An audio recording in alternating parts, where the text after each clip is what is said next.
When I say the name Charlie Sheen, what comes to mind? Winning, let's see, the ladies, the goddesses, the tiger blood, all that stuff. The insanity that this man did before 2017 was absolutely legendary. And I'm like, yeah, what else is he famous for besides Two and a Half Men and Platoon? Don't reenact scenes from Platoon with Charlie Sheen. I had to say it. The Arrival. The Arrival 1.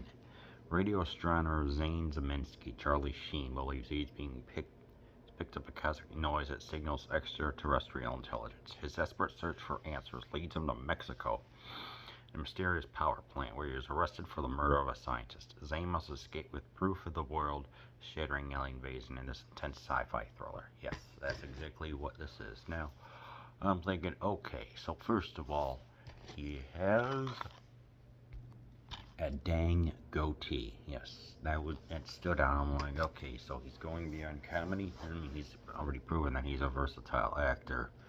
But, I'm like, alright, so I like aliens, I like sci-fi. What makes this one a difference? Well, it's the fact that this is taken smartly.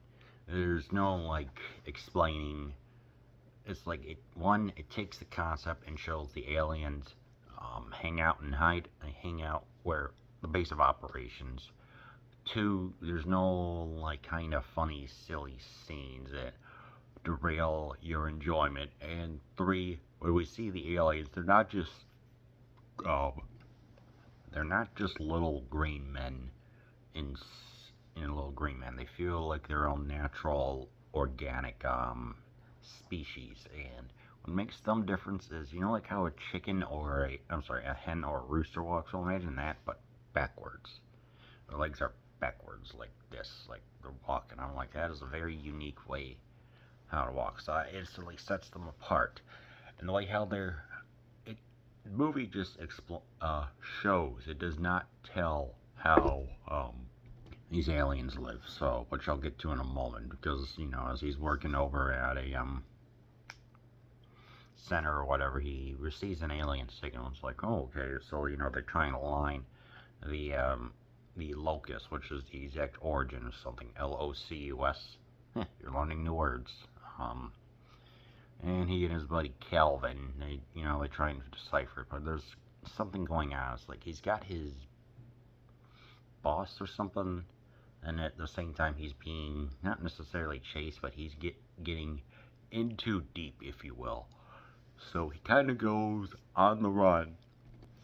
He's going on the run. He befriends a kid, and they start to investigate what's going on. Having a quote like all the documents and papers and everything.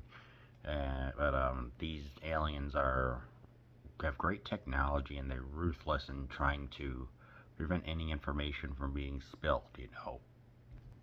So our hero Zane just has to infiltrate their HQ and discover what's going on, including how they can assimilate into being human with something right out of what was that, Metropolis? The rings that are going around and transform them. Yeah, that was actually a really cool reference right there. I like that. We also recognize they also have a sensitivity to cold, whatever being afraid of the cold is called. Hypo, they get hypothermic. So watching all this, I'm like, okay, we've got some amazing sets and everything else going well, and obviously, having the aliens and their own personalities / ways of living. I'm like, I dig this a lot. And the climax of how he returns to his old workplace and tries to broadcast a message to the world with all the information and everything. And he's even got the kid there, but then it's discovered that the kid is actually an alien as well. That took me by surprise. So ultimately, he does manage to broadcast everything to the world, and with global, saying global warming. This was well before An Inconvenient Truth, by the way. So there's really it was very ahead of its time. In my opinion, this movie was definitely ahead of its time of just going past the spectacle, because this movie only had a $25 million budget. But when the special effects hit, my word, specifically when there's a couple of schmucks who disguise themselves as like landscapers, they bring in this device that is round, but then it reveals three little extensions that jut and manage to eradicate all the evidence inside the room. It was done with like a triptych screen, TRIPTYCH, as we get to see like what it is sucking up and vacuuming. I'm like, that is so damn cool. Just watching that special effect. As it also, I'm just thinking like, this is so dang cool. It's smart. And as I'm watching this, I'm just thinking, yeah, obviously, so you have the people that are like trying to prevent him from stopping, with the aliens. They disguise themselves. Yeah. So, even though this movie is ultimately about like global warming and everything else that came out well before that, I'm like, it was also very nice to see Charlie Sheen in a more subdued role. One is able to, obviously following a script of having scientific nomenclature, I guess is the word, going on, to, having, working on his relationship with his wife. Three, having his, having the goatee there and his beard and everything. That was really strange. It was like seeing the main character from Clerks and Steven Seagal all fused into a blender. It was really odd, but I liked it for whatever reason. And these aliens are great.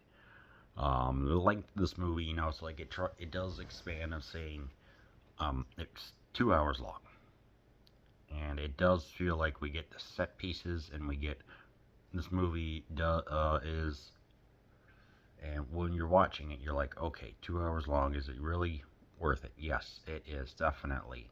With all the traveling around, all the plans that the aliens are doing, and when we visit all the sets and locales, it feels like an adventure, but it's also like hard sci-fi. It's like there's no pretension or anything right here. I mean the freaking, when these aliens have like, what was that, eight facilities already built, and 12 that will be done in countries with unregulated environmental stuff. I'm like, oh yeah, they know exactly what they're doing. So yeah, definitely, like the director this was also worked with Sheen on Terminal Velocity. So that is one I will check out as well. Who was the director for this? Presents a Steelworks. Yeah, blah blah blah. Charlie Sheen. Arrival. Yeah, written and directed by David Twohy. Twohy. So yeah, that one is definitely recommended.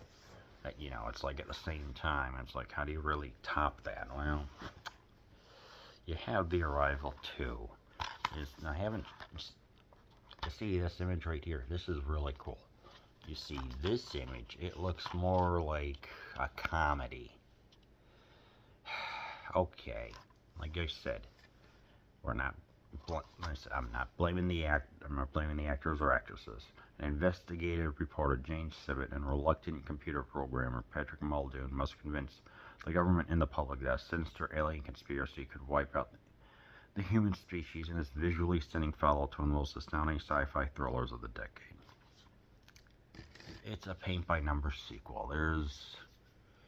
Alright. To be fair, we get a couple of cool scenes. One, I guess we get when the orb returns the sphere, we get to see a destruction again. As I'm watching, and I'm just like, okay, so that's pretty cool how the showing the effects, how it sucks everything, including people. This thing is a force of nature. And two, we get some great. It's cool to see the plant where they're going to in Canada. We get to see the holograms and the computer lingo and everything. It's like, it's okay. Like, it's okay. I guess, this movie is certainly, it's not boring, it's just paint by numbers. One thing I noticed with Arrival 2 is that it's going a little faster because it's just getting more straight to the point, which I really only checked the time once, and I'm like, okay, it's not that bad, but it's paper thin. The tension.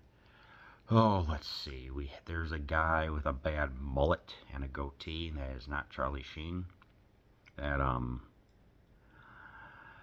uh, chases our heroes a couple of times, and he's got his female cohort as they're driving to this facility or whatever. And we actually get to see them drive, say, turn right in this intersection. I'm like, okay. So are they purposefully allowing our heroes to make stuff happen, and then finally they get there, and it's like when you think that, just when you think that freaking, yeah, who is this? When I did the review of Bird on a Wire, well, let's think of them as less successful, like, not less successful, but like Mel Gibson's cousin and Goldie Hawn's cousin. Let's just call them that. Yeah, they have a final-ish confrontation. It's like they get roughed up a little bit, but then there's an explosion that happens because when the cousin decided to hack into the computer system to make the sphere explode, they bring another sphere in, and they have something called a gas fire or whatever. I don't know. It was just stupid. I guess. I don't know. I mean, there's, I guess, some tension there of people trying to stop them, but at the same time, it's barely even there. It just felt dumb. Yeah. This movie just felt dumb. Okay.